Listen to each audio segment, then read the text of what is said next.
Leitura do livro do profeta Isaías. Levanta-te, acende as luzes, Jerusalém, porque chegou a tua luz, apareceu sobre ti a glória do Senhor. Eis que está a terra envolvida em trevas, e nuvens escuras cobrem os povos. Mas sobre ti apareceu o Senhor, e sua glória já se manifesta sobre ti. Os povos caminham à tua luz, e os reis ao clarão de tua aurora. Levanta os olhos ao redor e vê. Todos se reuniram e vieram a ti. Teus filhos vêm chegando de longe, com tuas filhas carregadas nos braços. Ao vê-los, ficarás radiante, com o coração vibrando e batendo forte. Pois com eles virão as riquezas de além-mar, e mostrarão o poderio de suas nações. Será uma inundação de camelos, e dromedários de Madia e Efa a te cobrir. Virão todos os de Sabá, trazendo ouro e incenso, e proclamando a glória do Senhor. Palavra do Senhor. Graças a Deus.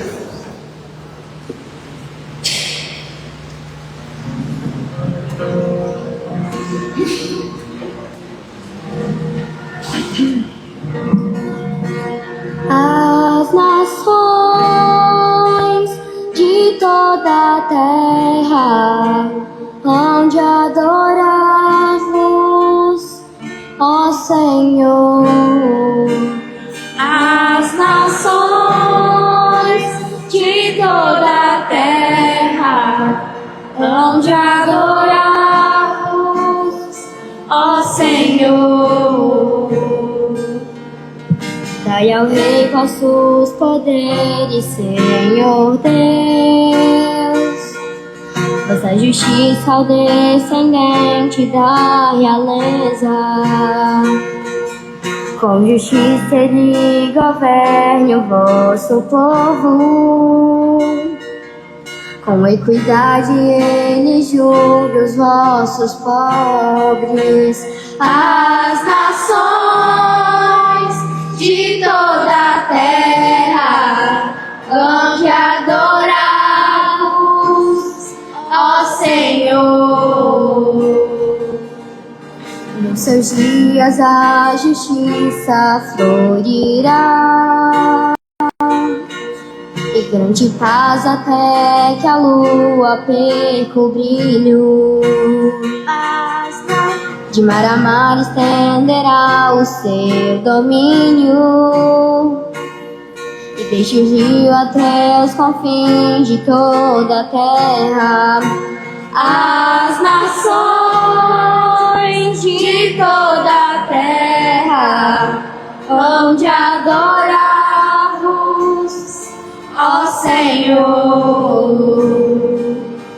Os reis de Tarsis e das ilhas hão de vir, e oferecer-lhe seus presentes e seus dons. E também os reis de Seba e de Sabá hão de trazer-lhes oferendas e tributos. Os reis de toda a terra hão de adorá-lo, e todas as nações hão de servi-lo. As nações de toda a terra hão de adorar-vos, ó Senhor. Libertará o indigente que suplica, e o pobre a qual ninguém quer ajudar. Terá pena do indigente e do infeliz, e a vida dos humildes salvará. As nações de toda a terra hão de adorar-vos, ó Senhor. As nações de toda a terra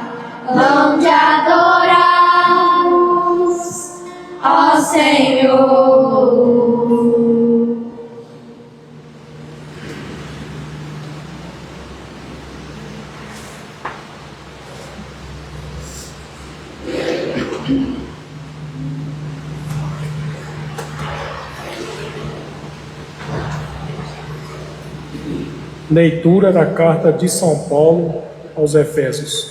Irmãos, se ao menos soubesses das graças que Deus me concedeu para realizar o seu plano a vosso respeito, e como por revelação tive conhecimento do mistério, este mistério Deus não o fez conhecer aos homens das gerações passadas, mas acaba de o revelar agora, pelo Espírito, aos seus santos apóstolos e profetas. Aos pagãos são admitidos a mesma herança, são membros do mesmo corpo, são associados à mesma promessa em Jesus Cristo, por meio do Evangelho, palavra do Senhor. Graças a Deus.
O Senhor esteja convosco. Ele está no meio de nós. Proclamação do Evangelho de nosso Senhor Jesus Cristo, segundo São Mateus. Glória a vós, Senhor.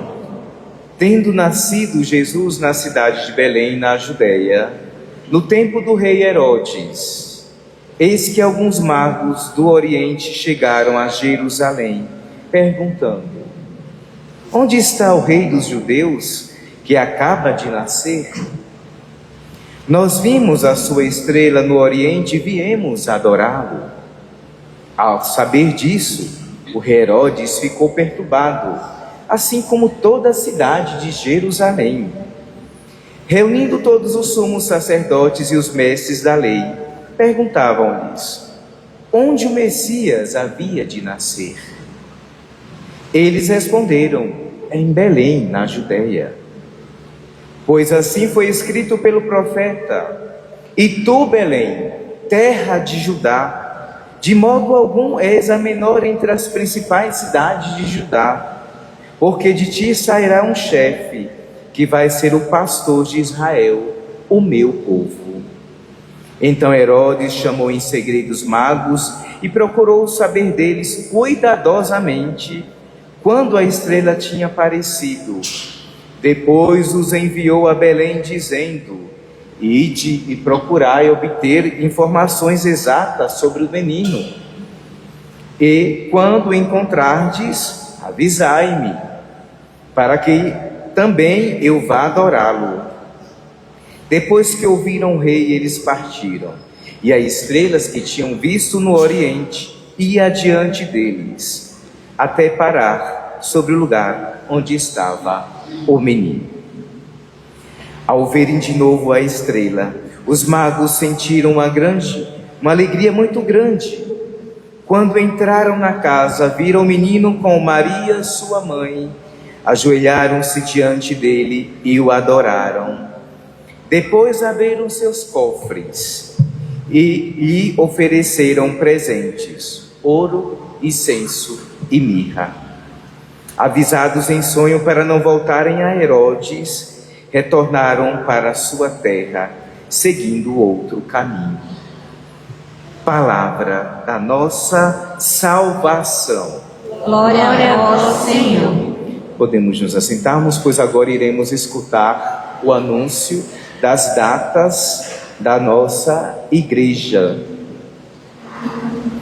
Irmãos caríssimos, a glória do Senhor manifestou-se, sempre há de manifestar-se no meio de nós até a sua vida, no fim dos tempos, nos ritmos e nas vicissitudes do tempo.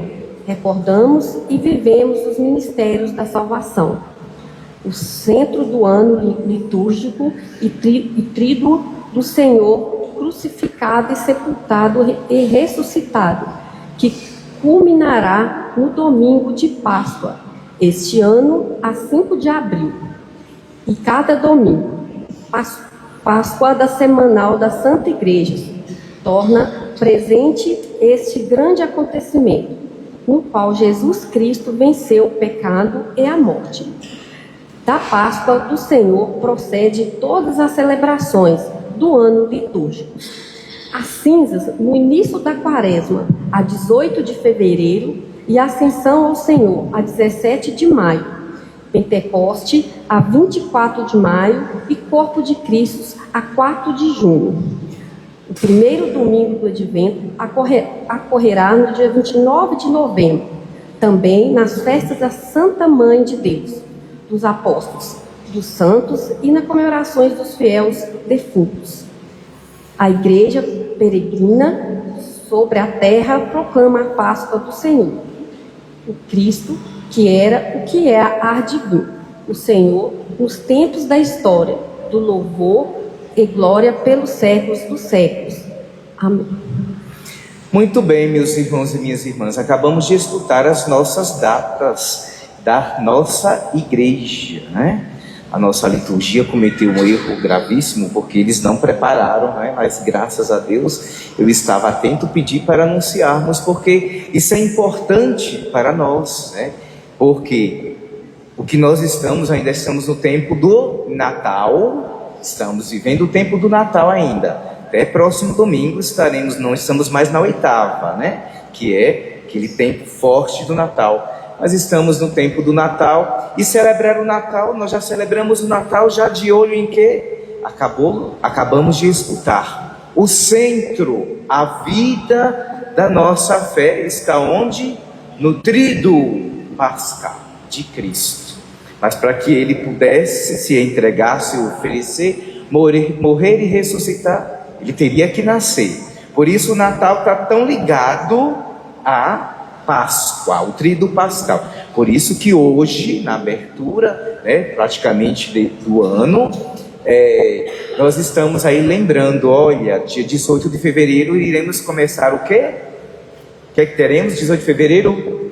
A quaresma. Então, quaresma, depois da quaresma, o tríduo pascal, domingo de Páscoa será dia 4 de abril, e aí vem as outras datas da nossa igreja, a Igreja Mãe, dizendo-nos, atenção, sejam atentos a estas datas, não marquem nada para esta data, a não ser celebrar na comunidade a vossa fé. Por isso, então, a importância de escutarmos hoje estas datas, a igreja dizendo, não marque nada para estas datas, porque são datas importantes para a vivência da nossa fé.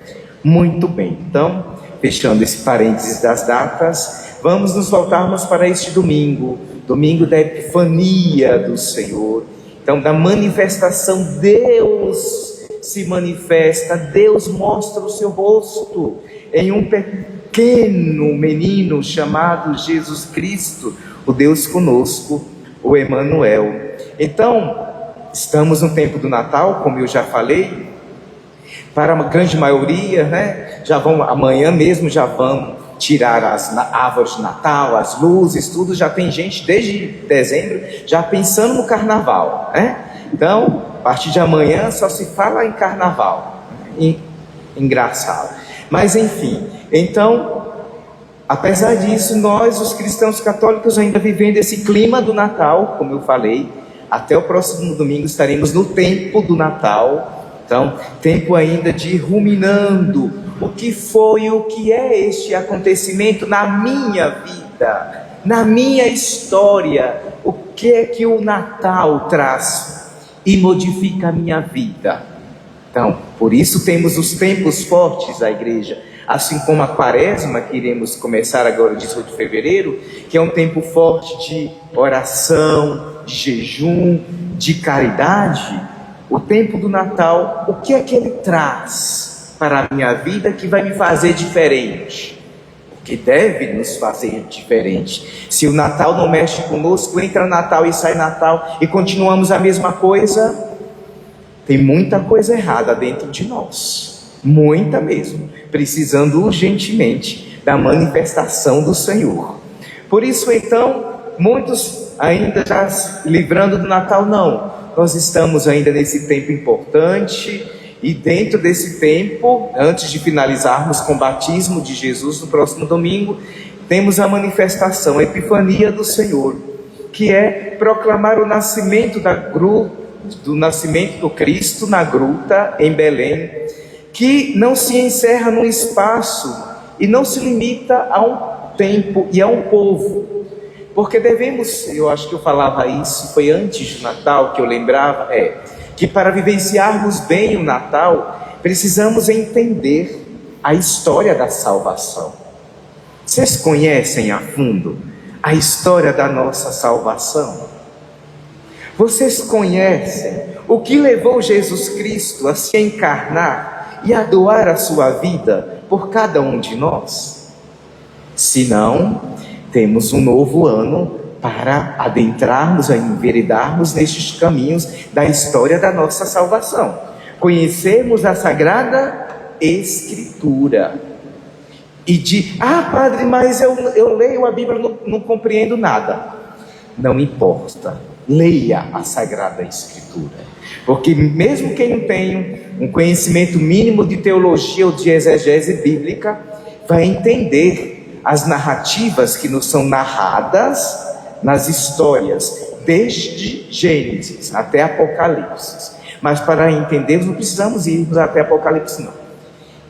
Precisamos entender o Primeiro Testamento.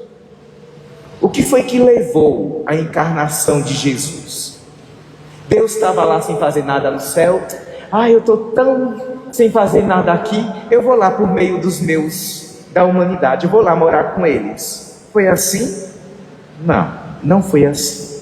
Existiu algo antes de tudo isso, para que ele se encarnasse. Existiu algo. Então, está vendo que tudo está conectado. E quando nós não temos esse hilo condutor, esse fio condutor, perdemos de aproveitarmos mais e melhor e sabermos e vivenciarmos a nossa fé. Então, para compreendermos o tríduo pascal, precisamos então entendermos o que causou o nascimento e antes do nascimento de Jesus Cristo. O que fez Deus se encarnar? E aí eu já vou dando um resumo, mas isso não exime ninguém, por favor, de ler a Sagrada Escritura. Então, como compromisso para este novo ano, para cada um de nós, lermos a Sagrada Escritura, principalmente o Primeiro Testamento, para entendermos a história da nossa salvação, certo? E aí, só um resumo bem resumido do que levou Deus a se encarnar: a infidelidade do povo de Israel.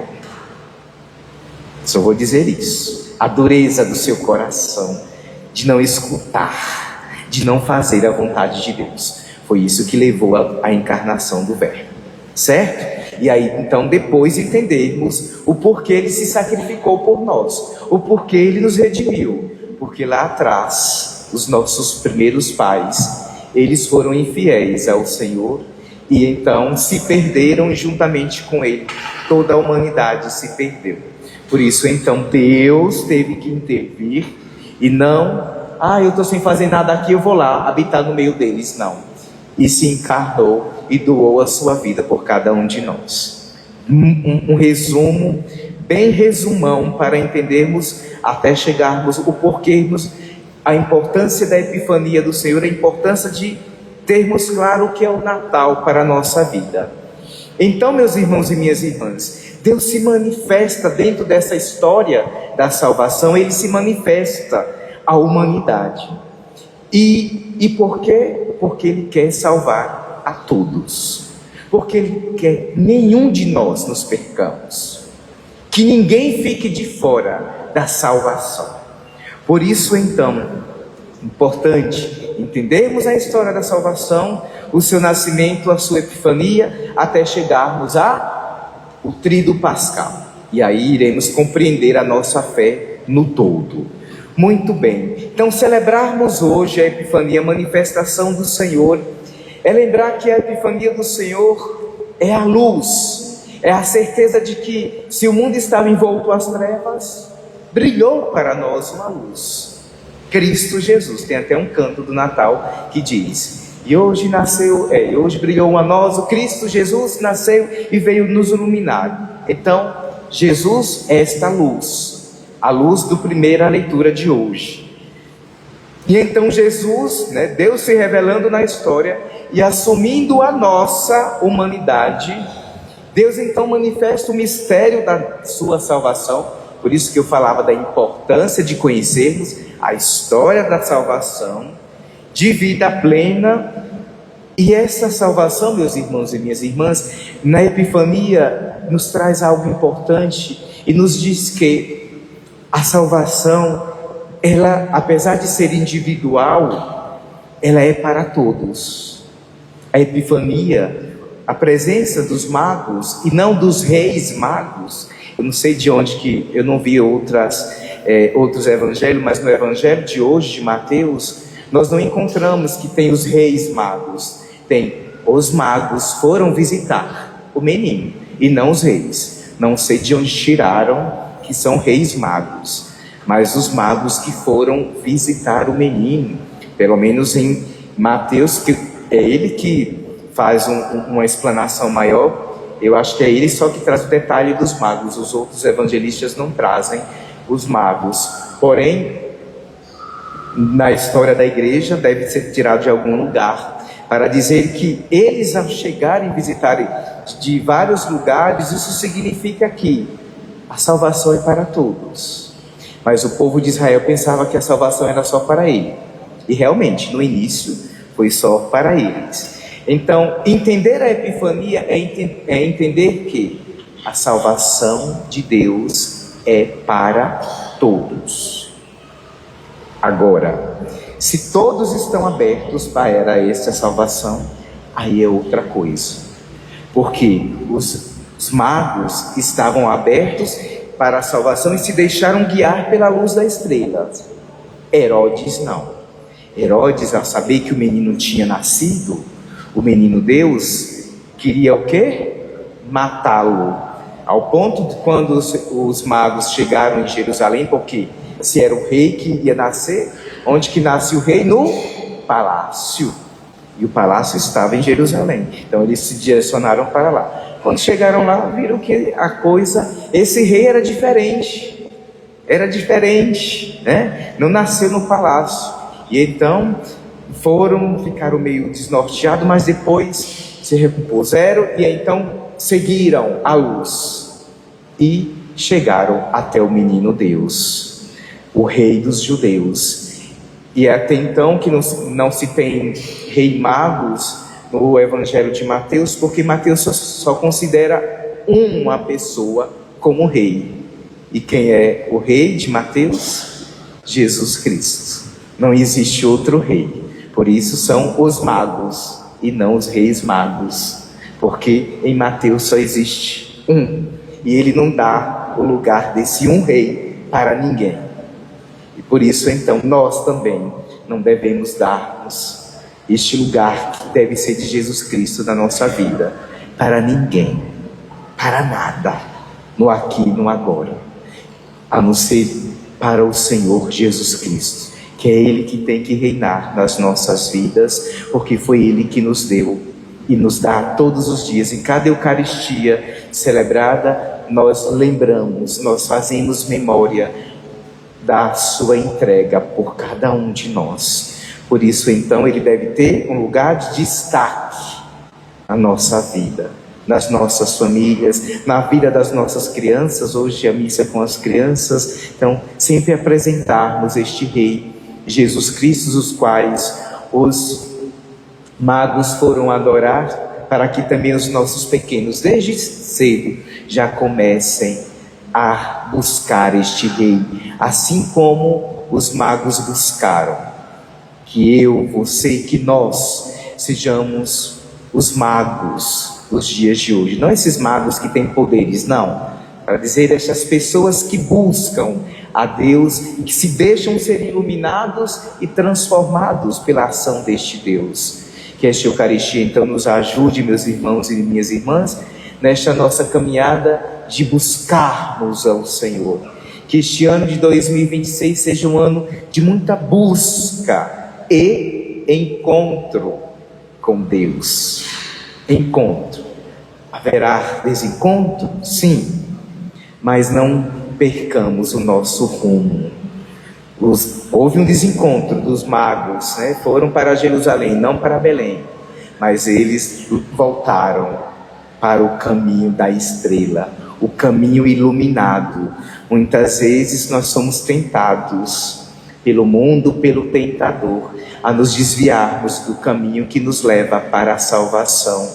Então, que este ano seja um caminho de busca e de encontros com o Senhor, o nosso Deus, nas nossas vidas, nas nossas famílias, no Brasil e no mundo. Precisamos da presença de Deus, cada dia e cada vez mais. E aproveitemos que Ele se deixa encontrar, por enquanto, que chegará dia que Ele vai esconder a face dele, nós iremos buscá-lo e não iremos encontrá-lo.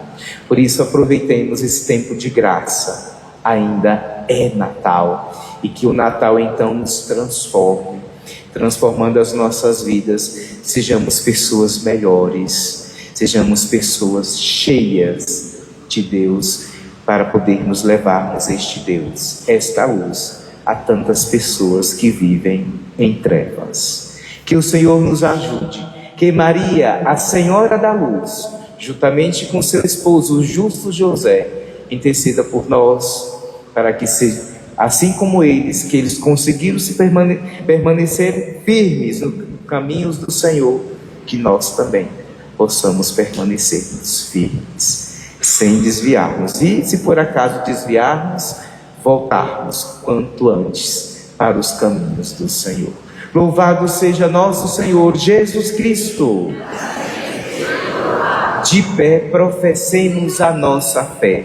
Creio em Deus Pai Todo-Poderoso, Criador do céu e da terra, e em Jesus Cristo, seu único Filho, nosso Senhor, que foi concebido pelo poder do Espírito Santo, nasceu da Virgem Maria, padeceu sobre Pôncio Pilatos, foi crucificado, morto e sepultado, desceu à mansão dos mortos, ressuscitou ao terceiro dia, subiu aos céus, está sentado à direita de Deus Pai Todo-Poderoso, de onde há de vir a julgar os vivos e os mortos. Creio no Espírito Santo, na Santa Igreja Católica, na comunhão dos santos, na remissão dos pecados, na ressurreição da carne, na vida eterna. Amém.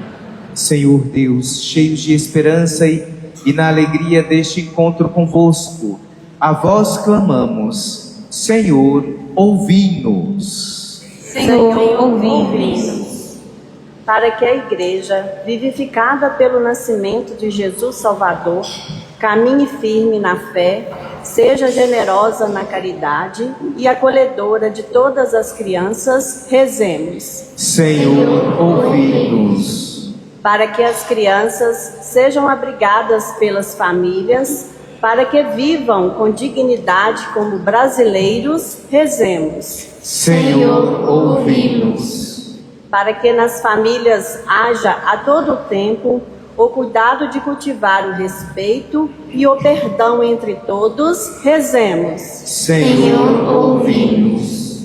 Para que todos que estão ao lado das crianças sejam abençoados e cobertos pelo amor da Sagrada Família, rezemos. Senhor, ouvi-nos. Tudo isso vos pedimos, ó Pai, Em nome de vosso Filho, nosso Senhor e Salvador Jesus Cristo, que convosco vive e reina na unidade do Espírito Santo pelos séculos dos séculos. Amém.